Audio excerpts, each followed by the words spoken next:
Number 15. And Jonathan's in there with a different question. Am I late? Yeah, I'm a couple minutes late. But as I mentioned, with these ones here, if I say it's going to be live at 1, means 1 plus minus 5 minutes. Well, probably more plus, just depending on what was going on at the time as I'm getting these set up. There's always complications. There's always complications. And of course, once I get a couple outdoors, those ones are going to be really hard to narrow them down to a specific time frame.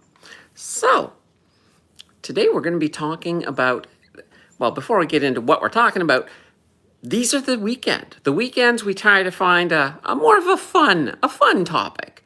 So today we are going to be talking about good old Ebenezer Scrooge and the financial lessons that we can learn from a Christmas Carol. So that's kind of an odd topic for sure, but why not? Why not? It's a Sunday. Let's have some fun. Now keep in mind, don't think in terms of penny pinching. That's not a lesson I think that we want to learn or take away from A Christmas Carol. We certainly want to take away maybe something a little more wholesome. Maybe a little more wholesome. I do see Ian is in the house with a hola. Hello, Ian. Good to see you. All right, I've got 10. I've actually come up with 10 lessons that we can take away from Scrooge. And the first, it's a very basic one. Wealth in itself should be a tool. It should actually be a tool. You should be using it to enhance your life, to make things better, not so much as a definition of your life. And that's kind of where Ebenezer was. You know, he was rich, but what was there beyond that? There really wasn't. He was defined entirely by that money to the point that he became a slave of it.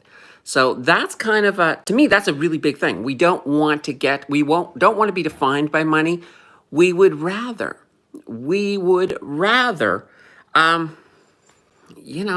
let it enhance, make a difference with your wealth.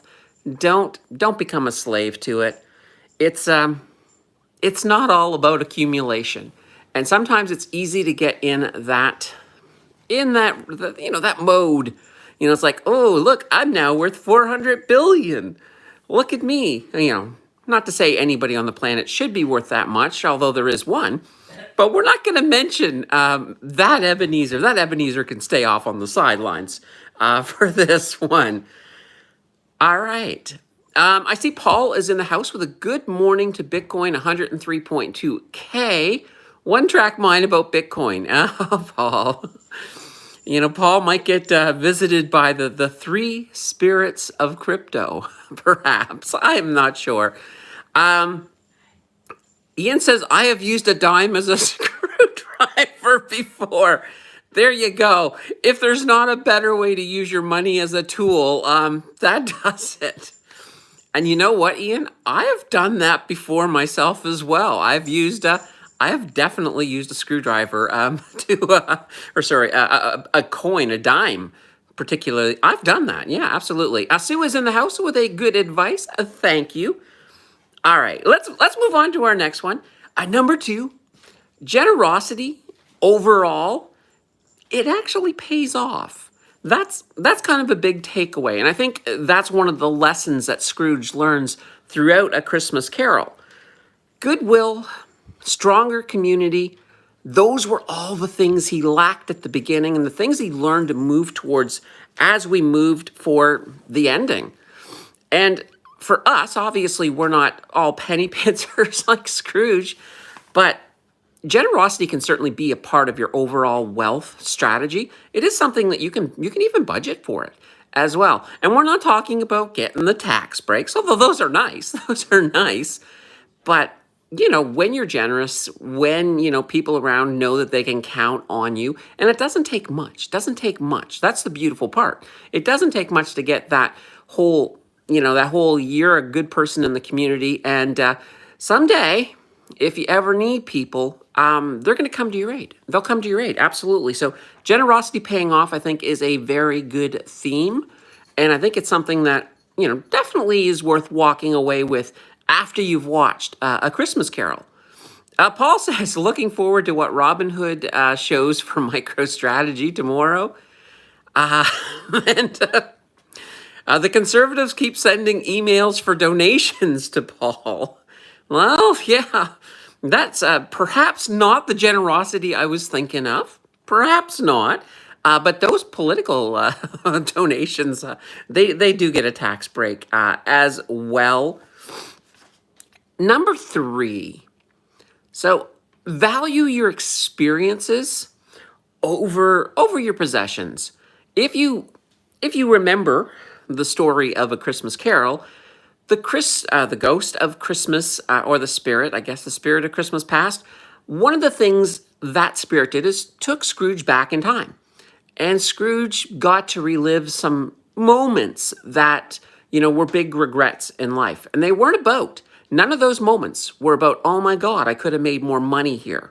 Or, oh my God, I could have owned this. What were his biggest regrets? Well, one, of course, he had a girlfriend who left him because he was so obsessed with money. Big threat right there. Big threat. Well, big regret.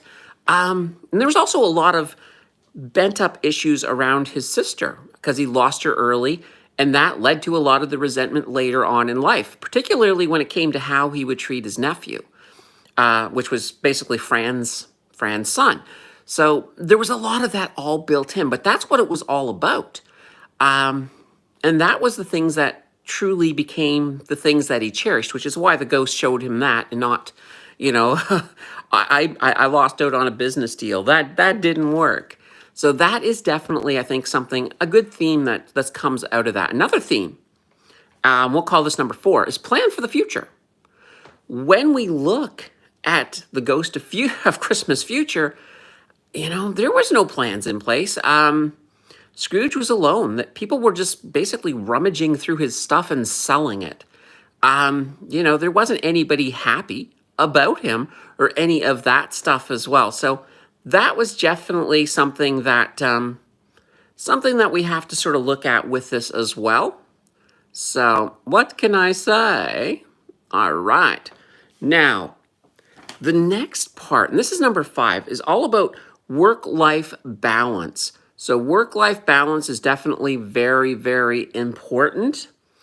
And that's what Scrooge didn't have. Scrooge was completely, basically, he was isolated. There was a full isolation on him. He was cutting himself off from his nephew. He was cutting himself off from any kind of human companionship. And that sort of led to kind of that misery of where he ended up when the ghost of Christmas future took him up. So definitely very interesting. Let's see here. Ian says, should have asked the ghost from the future for some stock tips. Maybe. Definitely interesting. Now, number 6, it's all about Scrooge underpaid Cratchit big time. So one of those interesting things, if you want to make money, and this is almost going in the opposite direction here, but if you want to make money, pay your employees more, because when you do pay them, you get loyalty. In addition to that, there's this thing called productivity. If you pay somebody what they're worth, they will work harder for you. And a lot of times they'll take pride in the fact that they work for you. And that in itself is a motivation that really, really goes beyond. So to me, that's something that I think is a very important thing. So if you're ever in that role of management, it doesn't matter whether you own the company or if you're just a manager, treat people with respect. Treat them with respect. Pay them what they're worth. It goes a long way.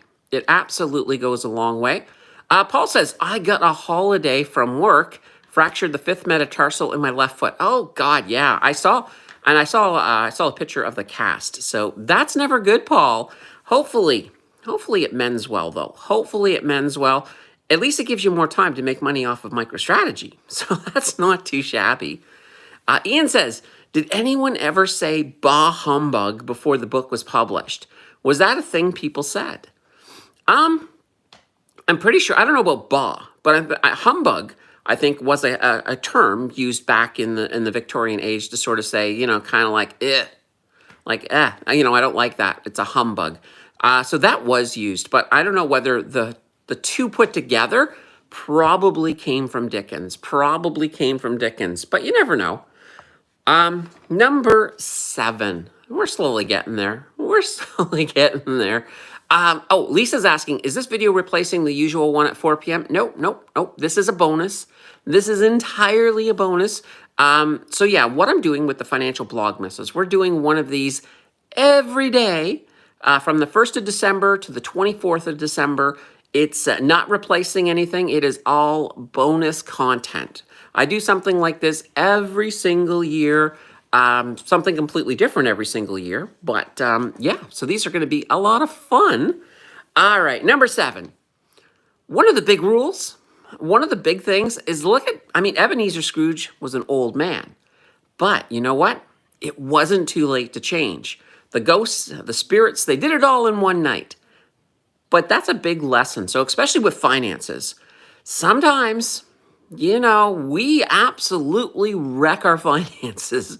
People do that. Like maybe you don't know how to do a budget. Maybe you don't know about investing. But it's never too late. We get people coming to this community who are like at retirement age. And it's not too late for them either. There's always time to try to get your finances in order. Mind you, the younger you are when you start, the easier of a job you're going to have of it. But nonetheless, it's still always a good thing. I think it's good. We got a few of these, few more left. Number 8.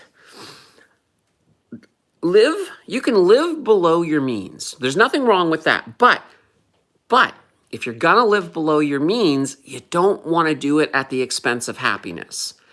And that's an interesting thing. So a lot of people, when they make money, so when they get a raise, all of a sudden they've got more money coming in, they decide, oh, I'm going to live better now. I'm going to get that better car. I'm going to move to a bigger house.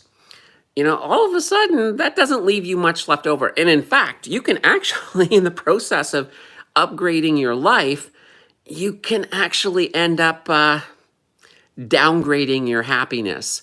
And that's never a good thing. So you always kind of want to have that good balance in there. So I always say, if you're going to upgrade, maybe, don't upgrade. If let's say you got a 10% raise, don't increase your expenses 10% right across the board. Maybe if you're going to do it, maybe do 5%. Maybe 5%. Then, you've got a little bit more money that you can put into investing. And then the compounding effect on that is going to really pay off long term. So yeah, absolutely. So live below your means, but don't sacrifice your happiness in the process. So that also means as well that don't get to the point of saving that you have no life. As we talked earlier in one of these, we actually talked about coffee and how, if that brings you joy, that Tim Hortons or that Starbucks coffee, enjoy it. There's absolutely nothing wrong with that whatsoever. Number 9, we're almost done, guys. One of the best things to invest in the world is not stocks. It's not bonds. It's not GICs. It's relationships. Invest in people. Invest in your family. These are things that will go a long way. When you get old and, as you're kind of in your end years of your life, the stocks aren't going to be there. They might be. You'll have the money, but they're not going to be there to provide you any comfort. They're not going to help you, if you need to go to a medical appointment, for example. But all of those relationships that you've cultivated with family, friends, children, those are going to be the things that will be there for you. So you kind of always want to not really ignore things like that. You don't want to end up like Scrooge and be completely alone, so that ghost can just enter your house without invitation. That's just never a good thing. 9 says lifestyle deflation for me. Make more money, spend less. Yeah. There's nothing wrong. Oh, deflation. There we go. Deflation. Yeah, there's nothing wrong with that. Just don't sacrifice your happiness. That's kind of the goal. And finally, the last one, and I think this is what everything boils down to. is the true value of wealth is the impact that you make with it. So the true value of wealth is the impact you make with it. Because money, it's there to create opportunities. It's there to solve problems.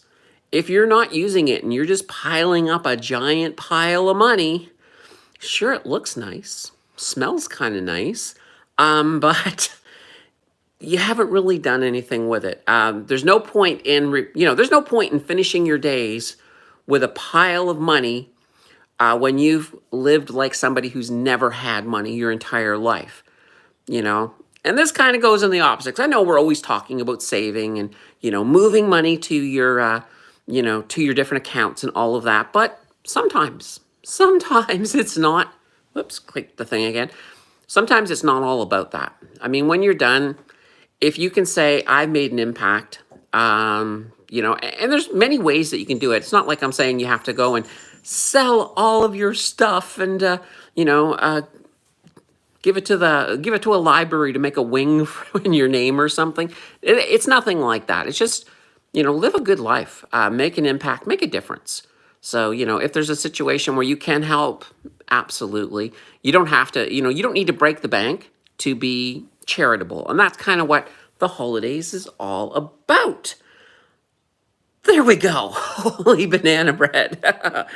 We got through that. So yeah, once again, thank you, Ebenezer Scrooge, for inspiring this one. And you guys all got to see, I've now got an Ebenezer Scrooge beaver. So what can I say? Yeah, so we will be back here again this afternoon, by the way, 4:00 p.m. Eastern. That's when we do this week. That is going to be the same as usual. So can't wait. And, we'll have more beavers, of course, and all of the fun stuff. Yeah, I'm looking forward to that. We will have another one of these as well tomorrow. As I said, we're having these every single day. Jonathan says, now I have to watch Scrooge again. Yeah, there's a lot of versions you can pick from, but I'll tell you, my favorite version was actually, I think it was like the Hallmark Channel or something. They did one with Patrick Stewart playing Scrooge. He did an amazing job. I love that version. So that's my favorite version. I'm sure everybody has their own favorite go-to version. Where Ian's saying his version is Scrooged, the Bill Murray version. That is hilarious. That is absolutely funny. So nothing too shabby about that. All right, guys. Thank you once again for dropping by. We'll be back again tomorrow. We'll do this again. And those of you who are coming to the afternoon live stream, I will see you then. Until then, everybody, take care and have a happy holidays.